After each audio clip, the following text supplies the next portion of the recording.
Okay, now we get to put together what we learned about lines and parabolas and use some algebra to figure out where a line might hit a parabola on a graph. In other words, find the intersection. And the way to solve intersection type problems is by solving what's called a system of equations, finding all the ordered pairs that make multiple equations true. So let's see if we can do this. Let's find the intersection of the line y equals 0 with the parabola y equals x squared plus 4x. The first thing I'm going to do is this one's pretty straightforward. We're actually just going to look at it and find where they intersect. We're going to graph these. So let me set up my grid. Okay, I've got it set up. We may add some more labels if we need to, but the first thing I'm going to do is graph the line y equals 0. So we know that's a horizontal line crossing the y-axis at 0. So we can draw that graph here, no problem. So there's y equals 0. Now we need the parabola y equals x squared plus 4x. If we just plot some points there, um, let's plug in 0 for x. Y would be 0 squared plus 4 times 0, which is 0. If we plug in 1 for x, we get 1 squared is 1, plus 4 times 1 is 4, so 1 plus 4 is 5. We plug in 2, 2 squared is 4, 4 times 2 is 8, 4 plus 8 is 12. Let's plot those points and see where we're at. 0, 0, 1, 5, and then 2, 12 is way up here. It's not going to give us an intersection, but look, we already identified an intersection point. So if we did graph this parabola, we're looking at a very steep portion of it. There has to be a rebound somewhere down here. So let's keep plotting some points to the left, like -1. -1 squared is 1, plus 4 times -1 is -4. 1 plus -4 is -3. So -1 is down here. Okay, so it's not as steep now. Let's keep going. Let's plug in -2. We get 4 plus -8, -4. So -2, -4. All right, that's looking good. Let's go to -3. We get 9 plus -12. It's -3. Let's see, -3, -3. Now we've hit our rebound point. So we've actually identified our vertex right here. But we can use symmetry now across the vertex. So let's go to this guy right here. This point is symmetric with this one over here. And so our graph, of our parabola looks like that. And we found our second intersection point. So the intersection is going to be the 2 points. Let's see, we got 0, 0 was the first one we identified. And we got -1, 2, 3, 4, -4, 0. So those are the intersection points. And what I want to point out is 0, 0 makes this equation true, and 0, 0 makes that equation true. That's what this means. So that's how to do it graphically. And that's nice when it works out really well. But let's look at how to do it algebraically. So I'm going to grab this again, these instructions, so I can copy and paste them. You can pause and rewrite them if you're taking notes. So let's do this. Let's say it this way now. Find the intersection of these points, and I'm going to say algebraically.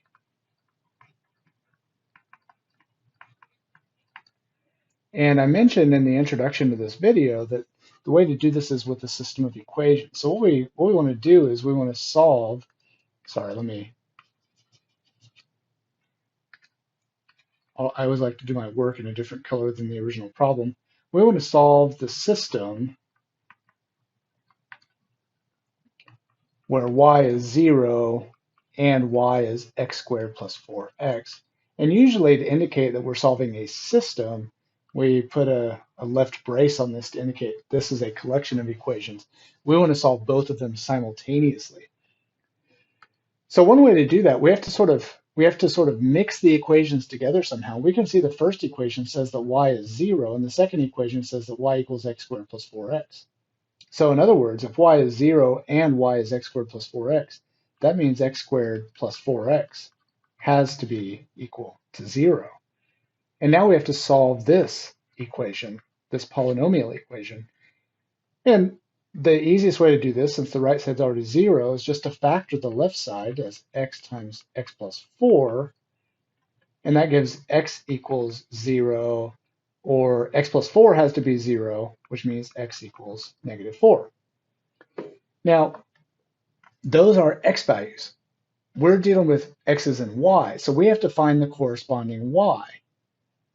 Now, if I want to find the y value that goes with x equals 0, I can plug this x value back into either one of these equations. So I'm going to plug it into the first equation because the first equation says y is 0. It doesn't matter what x is. Y is going to be 0.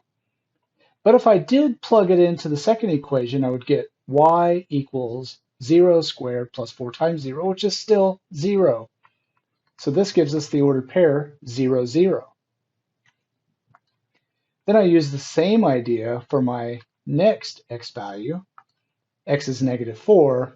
Well, I plug it in to either one of these equations because it has to work in both equations, and I should get y equals 0 no matter which one I plug into. So that gives me the ordered pair negative 4, 0. And there are the points of intersection that we got before graphically, but now we did it algebraically. Okay? And we're going to focus on the algebra of finding intersection points. Let's try some more. All right, so let's find the intersection of the line y equals negative 2x plus 1 and the parabola y equals negative 2x squared plus x plus 28. And we could try to graph these and hopefully get lucky and find where they intersect, but we're going to go right to the algebra because it works every time. So my first equation says y equals negative 2x plus 1. My second equation says y equals negative 2x squared plus x plus 28. I'm trying to solve the system. And since both of these expressions represent y, I know they have to be equal to each other. So negative 2x plus 1 has to equal negative 2x squared plus x plus 28. And now we need to solve this for x. We can see that this is a quadratic equation. So let's get 0 on one side. I'll take all my terms on the right side and move them over to the left. So I'll add positive 2x squared. And then I'll subtract this x from my negative 2x to give me negative 3x. And I'll take this positive 1 and subtract 28 to give me negative 27. And now I've got to try the AC method to factor this, or I could go straight to the quadratic formula if I don't want to mess with the factoring. I'm pretty good with numbers in my head, so I'm going to try the factoring. I need to multiply to get 2 times negative 27 is negative 54, and I need to add to get negative 3. There's not that many ways to get 54, but I know 9 and 6 would work. And if I want to add, if I want to multiply to get negative 54, one of them has to be negative. I'll make the 9 negative so that when I add these, I get negative 3. So I'll split my middle term as negative 9x plus 6x. Then I'll factor by grouping. Pulling x out of my first group leaves 2x minus 9, and pulling positive 3 out of my second group also leaves 2x minus 9. Now my two groups have a 2x minus 9 in common that I can pull out, leaving an x plus 3. And now I've got two factors multiplied together to be 0, so 2x minus 9 could be 0, which means x equals 9 halves, or x plus 3 could be 0, which means x equals negative 3. So I found the x values for the points of intersection. but they need to be points, so I need to find the y values to go with those. So I've got to pick an equation to plug those x values into. Well, this first equation looks a lot easier to plug into, so y would be negative 2 times 9 halves plus 1. Well, the 2's cancel, so we get negative 9 plus 1, which is negative 8. So we get the ordered pair for our first intersection point is 9 halves, comma, negative 8. If x is negative 3, we get y equals negative 2 times negative 3. Sorry, I'm in a hurry for some reason. Negative 2 times negative 3 plus 1, which is 7. So our second intersection point is the ordered pair negative 3, 7.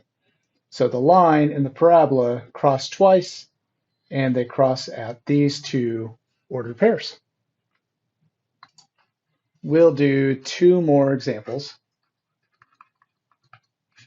This time I'm just going to say solve the system, which is the same thing as asking you to find the intersection points. First equation is y equals negative 4x plus 43. Second equation is y equals negative 2x squared plus 36x minus 157. Ouch. And again, because both of these expressions represent y, I can set them equal to each other. So I've got negative 4x plus 3 equals negative 2x squared plus 36x minus 157. And it's quadratic, so I need to get 0 on one side. So I'll move my 2x squared over. Negative 4x minus 36x is negative 40x. And positive 3 plus 157 is positive 160 equals 0. That actually works out better than I expected, because now I can factor the left side by pulling a 2 out. Or you can divide both sides by 2 if you want.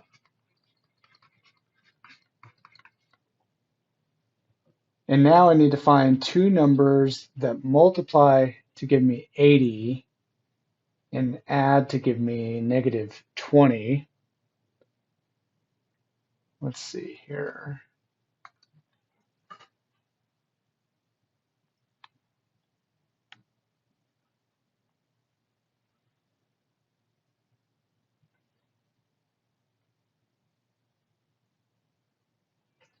Okay, since both expressions are for y, I can set the two expressions equal to each other.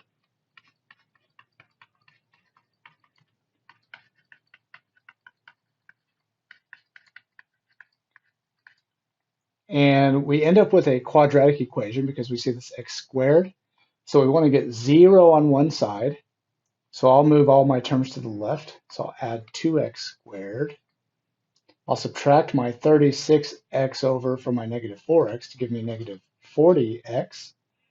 And I'll add my 157 over to my 43 to give me plus 200, leaving a 0 on the right side. That actually works out better than I expected because I can factor a 2 out on the left. Or if you want, you can divide both sides by 2 if you like that better.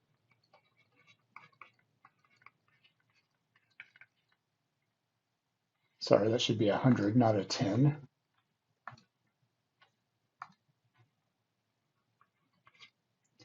And if I factor this with the AC method, or I typically use trial and error most of the time. This is pretty easy to see. Eventually, you'll get, try it on your own if you need to, x minus 10 times x minus 10. So now, one of those two variable factors, x minus 10, has to be 0. And so if x minus 10 is 0, that means x equals 10. This time we only got one x value, so we'll have to investigate that, but we still need the y value to go with it. So I'm going to plug it back into this equation because it's easier. So y will be negative 40 plus 43, which of course is 3. So our point of intersection is 10, 3. That is the ordered pair that is on both of these graphs, and it makes both of the equations true. Now, how could that happen? Well, if you've got a parabola, our parabola opens down, it looks like this somehow. Well, you can have a line hit a parabola at a single point of intersection. It doesn't always have to go through 2 points on the graph. It could be one, and that's what must happen here. So you could graph both of these on your own and verify that that makes sense. Okay? Let's do one last example to illustrate one final concept. All right, instead of writing all the instructions, well, let's just go ahead and write the instructions. Find intersection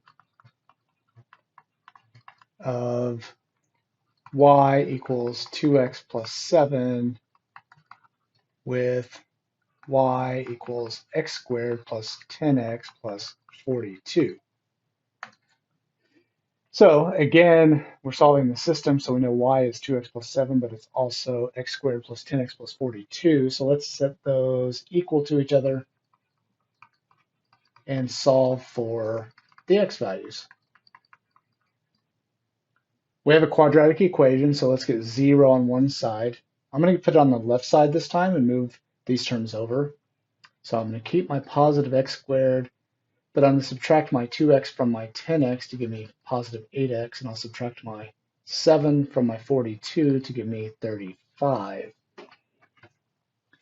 Now, there's not two numbers that multiply to give me 35 and add to be 8, so I've got to use the quadratic formula. So we've got negative b plus or minus the square root of b squared minus 4 times a times c all over 2 times a, which is 1. And what we see here is negative 8 plus or minus 4 times 1 times 35 is 140. So 64 minus 140 is a negative answer. The square root of a negative answer, that's going to give us imaginary x values. They're not real numbers.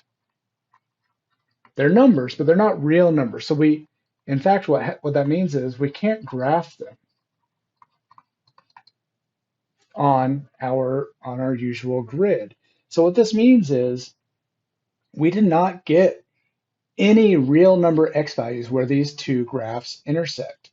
So these graphs have no intersection because it yielded no points.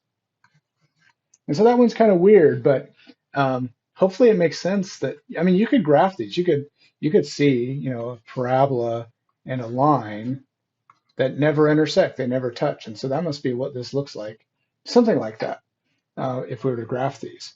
So anyway, I wanted to show you some examples where you got 2 points of intersection, 1 point of intersection, and no points of intersection.